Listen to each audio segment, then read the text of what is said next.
finish their final exams.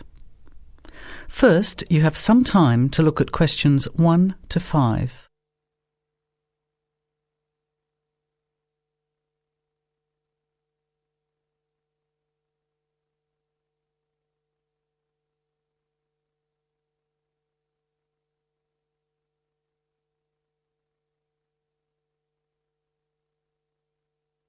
Notice that an example has been done for you. This time only, the conversation relating to the example will be played first. Hi Andrea, how are you feeling now that exams are over? It's fantastic to have finished, isn't it? And to sleep in every morning. What about you? The student is happy to have finished exams, so you circle B. Now, let's begin. Answer the questions as you listen. You will not hear the recording a second time. Listen carefully to the conversation and answer questions 1 to 5. Hi Andrea, how are you feeling now that exams are over? It's fantastic to have finished, isn't it? And to sleep in every morning. What about you? Well, I've been catching up on sleep too, but I've got a lot to do before I leave for England. Perhaps you could give me some advice. I've got a lot of things I can't possibly take back with me, but I don't know what to do with them. Well, it depends on what sort of things they are and whether you're thinking of giving them away or selling them. Well, almost everything. Furniture, the fridge and other kitchen stuff that I bought from the previous tenant. But the new people have already got what they need, so they're not interested in buying stuff from me. I can't afford to give it away, but I'm not sure how to sell it all. Oh, and there are some clothes and books as well. Why can't you take them? The books are really heavy. It's so expensive if you exceed the airline baggage allowance. And the clothes just won't all fit in my suitcase. It's amazing how much stuff I've accumulated since I've been here. Anyway, I don't think I'll need as many summer clothes in England as I have here in Australia. I see. Well, there are several alternatives. First of all, you could put up notices around the university about the books. You know, on the notice boards in the Student Union building and in the economics department.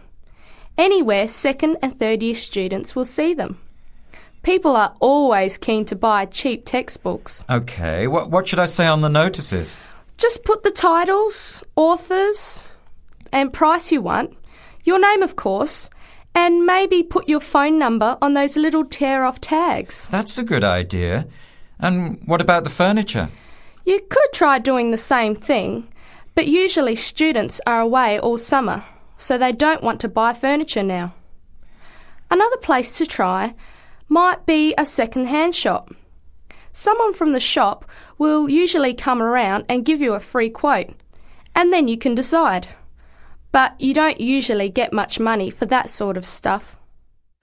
Before you hear the rest of the conversation, you have some time to look at questions 6 to 10.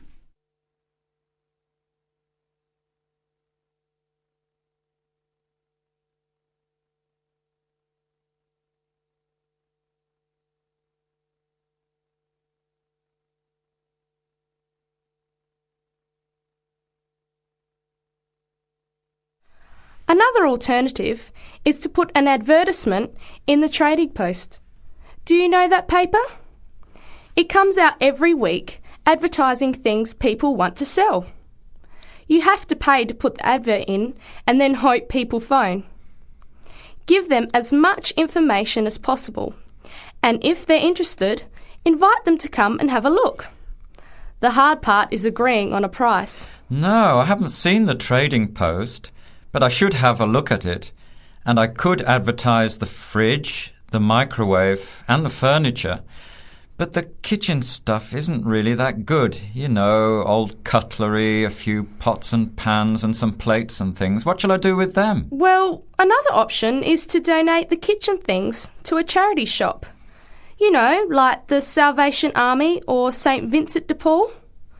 Why don't you get a second-hand shop to give you a quote first? Yes, I could do that. Find out how much they'll give me and then decide whether to sell them or give them away. But I've still got the clothes. A charity shop will take them too, as long as they're in good condition. And even though you don't get any money, at least you know that someone who really deserves some help has benefited. That's a good point.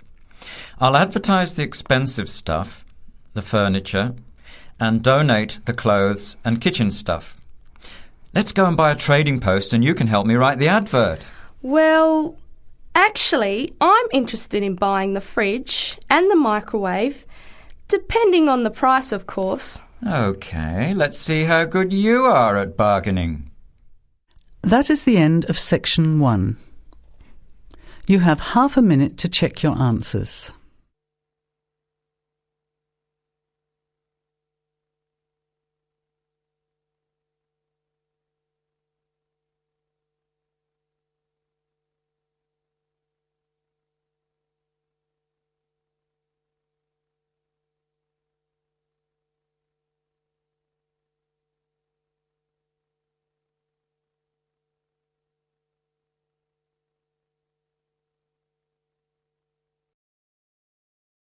Now, turn to section 2. Section 2.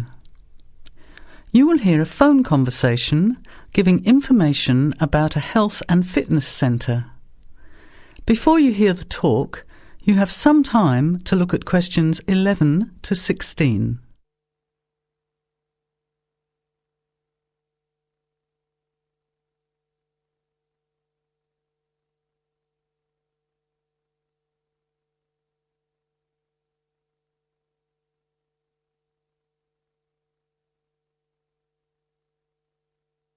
Now, listen carefully to the first part of the talk and answer questions 11 to 16.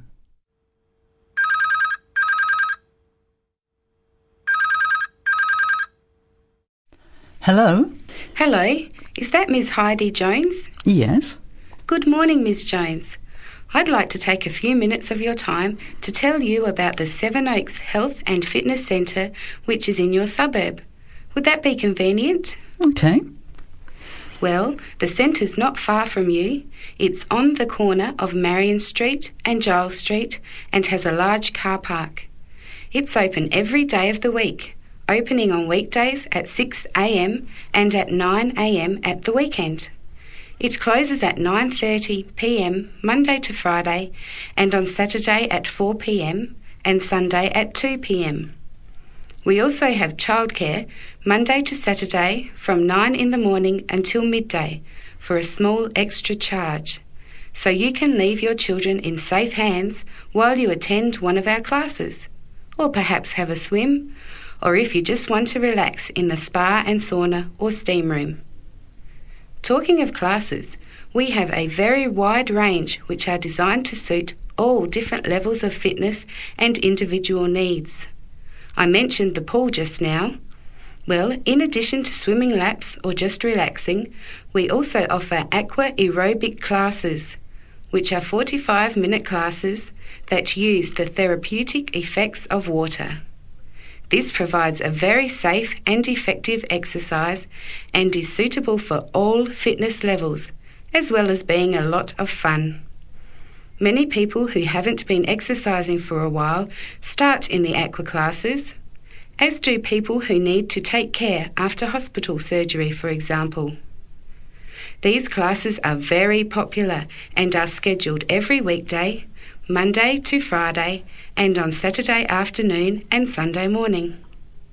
Another very popular activity in the pool area is learning to swim, and these swimming classes are held at 4 p.m. every weekday and in the mornings at the weekend. By the way, they're open to both adults and children of any age. Before the talk continues, you have some time to look at questions 17 to 20.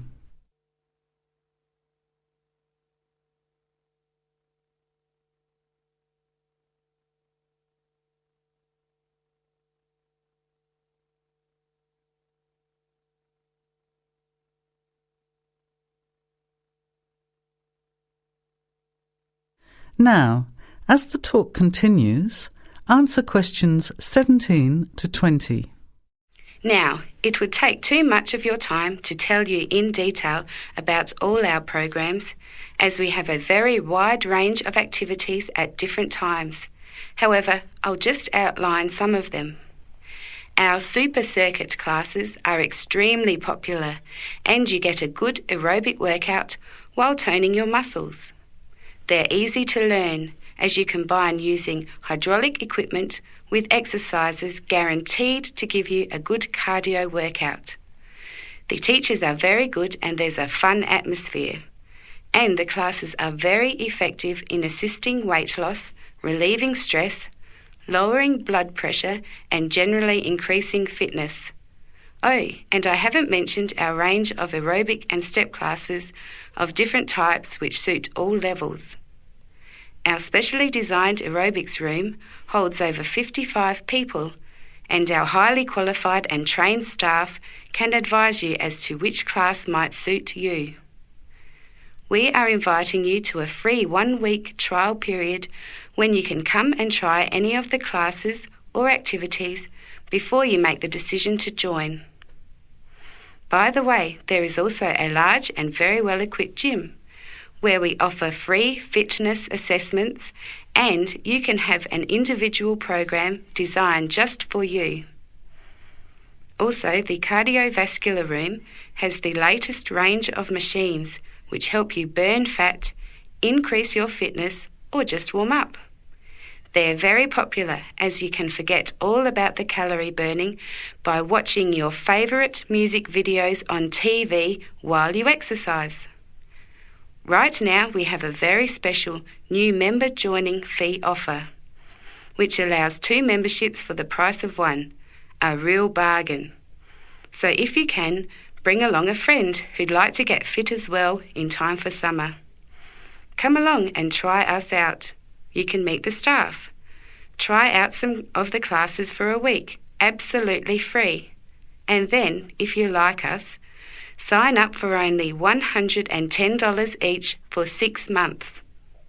Thanks for taking the time to learn about the centre, and I hope we'll see you there soon, Heidi. I'll put one of our brochures in the mail for you right now. Bye for now. That is the end of section 2. You have half a minute to check your answers.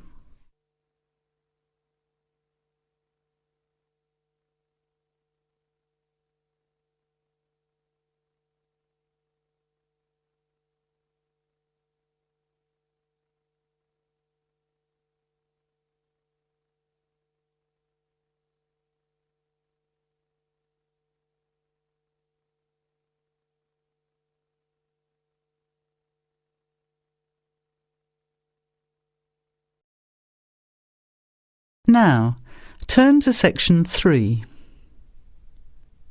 Section 3. You will hear 2 business studies students, Evelyn and Mark, preparing for a seminar presentation. Before you hear the conversation, you have some time to look at questions 21 to 25.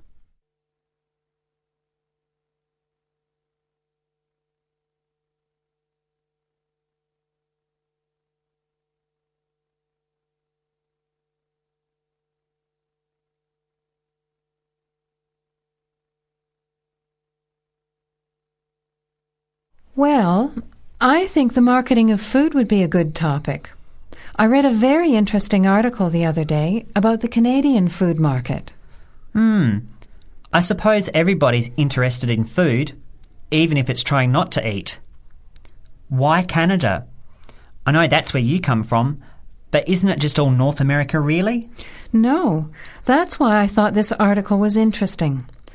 Although lots of U.S. companies are well established in Canada, and vice versa, there are still subtle differences between the 2 markets.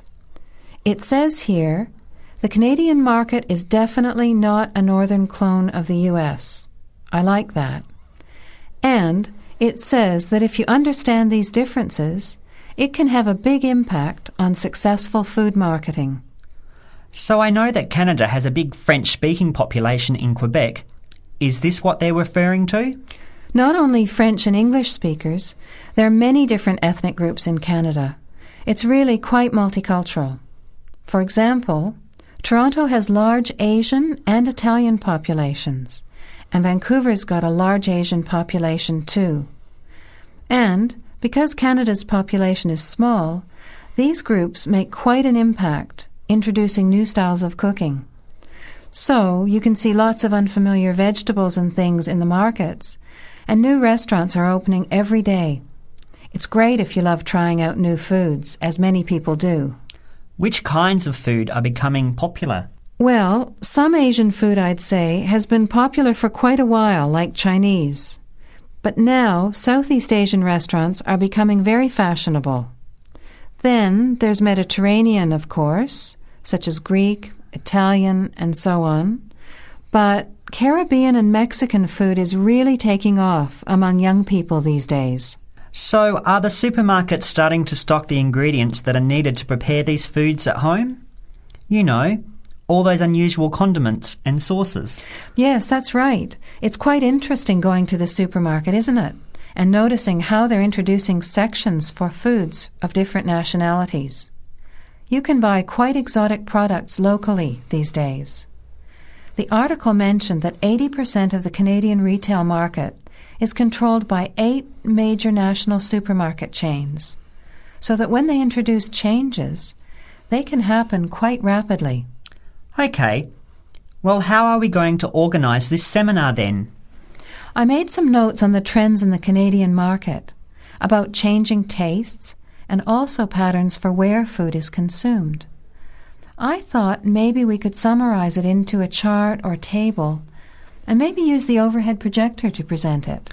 Good idea. Maybe I could have a look for similar trends and tastes in Australia and the UK for comparison. Let's have a look at what you found. Before the conversation continues, you have some time to look at questions 26 to 30.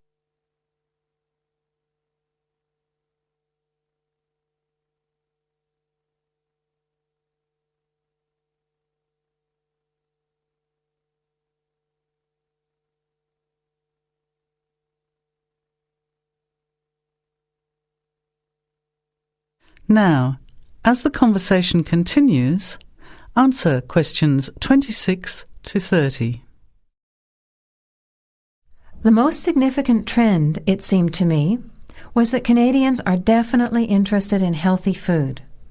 For example, did you know that salads are the 3rd most commonly eaten food in Canadian restaurants? Really? What about organic food then? Is that becoming more popular? Yes, it's definitely moving into the mainstream compared to a few years ago. And a recent survey showed that 4 out of 5 shoppers said that they check the fat and nutritional information on the packet when they're deciding what to buy. What other trends did you find out? There's one change I noticed straight away when I was home last year in the meat department. You know, here the meat packaging says rump steak or 4-quarter chops and so on. Well, they discovered that most consumers these days didn't know what to do with these roasts and rounds and ribs. So the government approved a new naming system for cuts of meat, which is related to the required cooking technique. What a good idea.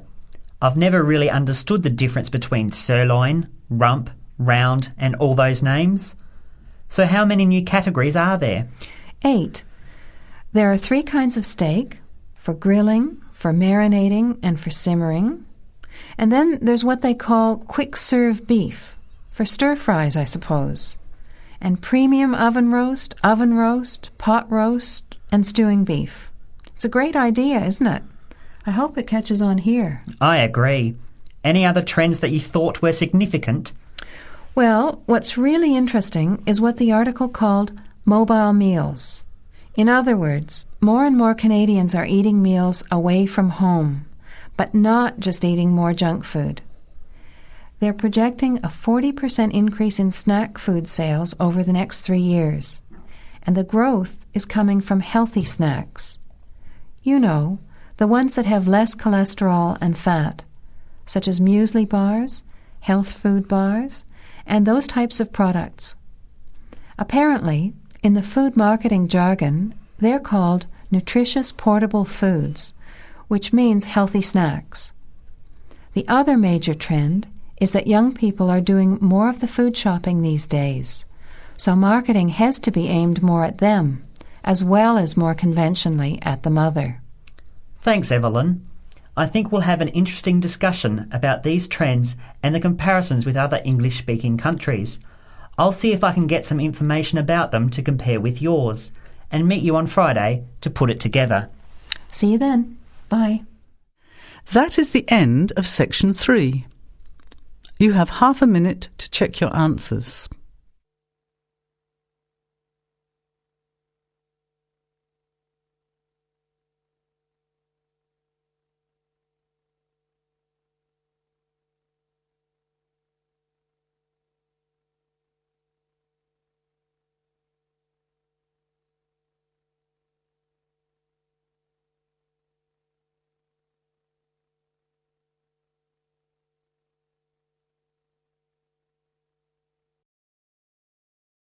Now, turn to section 4. Section 4. You will hear a talk given by Dr. Miranda James. First, you have some time to look at questions 31 to 35.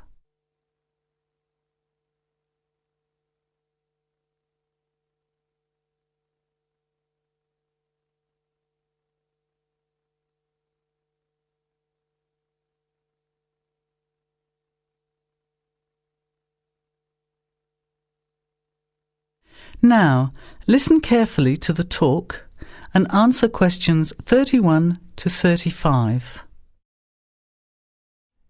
Good afternoon, everybody, and welcome to the first in a series of talks we have arranged for the Overseas Students Association this semester. Dr. James has very kindly agreed to speak to us today on the topic of public speaking, and judging from the large numbers of you here, it's clearly a subject of great interest and relevance. Dr. James. Hello. It's good to see so many of you here, and hopefully what I'm going to tell you will be useful to you both here at the university and in your future employment.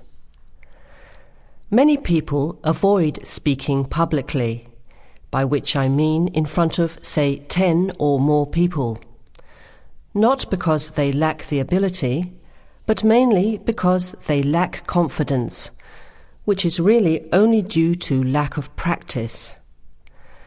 Today, as a consequence of the influence of television, audiences expect speakers to be relatively brief and to the point, in addition to being well-informed and interesting or entertaining. Probably the most important part of public speaking is what you do beforehand, by which I mean preparation. This includes practical details, such as knowing precisely what your topic is and exactly how long you are expected to talk for. You should also plan the content thoroughly. A good strategy is to write out the content as you intend to say it, and then make brief notes, preferably on small cards, which you use to talk from. This way you sound more natural. You incorporate pauses while you look at your notes, and you can then look at your audience while you are speaking. Never read your speech without looking at the audience. Eye contact is a very important part of communicating with an audience. So deliberately move your head and look around at your audience. Pauses are important, as most people, when they are nervous, tend to rush through their speech. Now you have some time to look at questions 36 to 40.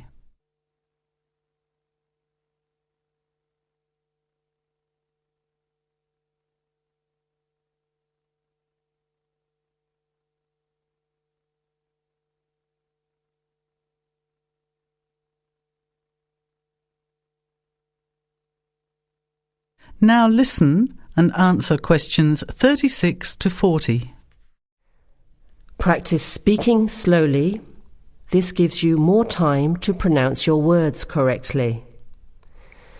It's always easier for your audience to listen to someone whose speaking is clear and calmly paced, so that they can understand the ideas being explained. And the bigger the group, the more slowly you should speak. Remember to project your voice, speaking clearly to the person furthest away from you. It's a good idea to rehearse and record yourself. Pay attention to your intonation when you listen to yourself. It's even harder if you're speaking in a second language, I would imagine. But there's nothing worse than listening to a flat, monotonous voice. So try to vary your tone and rhythm. This will add meaning to your words. Lastly, pay attention to both your posture and your gestures.